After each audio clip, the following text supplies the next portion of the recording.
in the CSA, as in real life, there are a good number of scenarios which revolve around giving credible reassurance.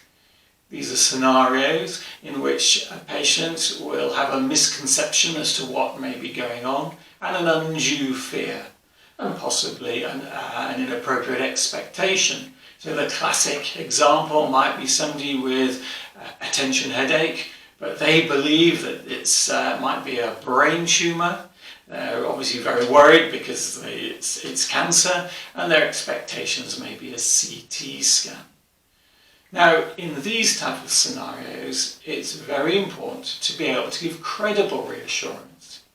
If you simply say, I don't think you've got a brain tumour, okay, and as a result, I don't think you need a scan, they're not reassured. They don't appreciate why you don't think it's a brain tumour. And because they're unable to appreciate the credibility of your reassurance, of course, they do not see why a CT scan isn't indicated. So how do you give credible reassurance? Fortunately, Flanagan, in her consultation model, gives some very important pointers.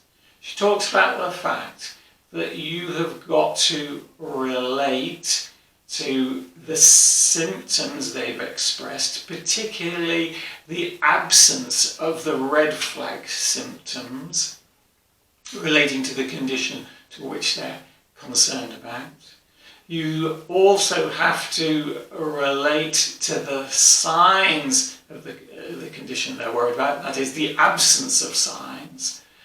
And in addition to that, you've got to give them an alternative diagnosis in which the explanation makes sense of the symptoms, psychosocial impact, and deals with expectations.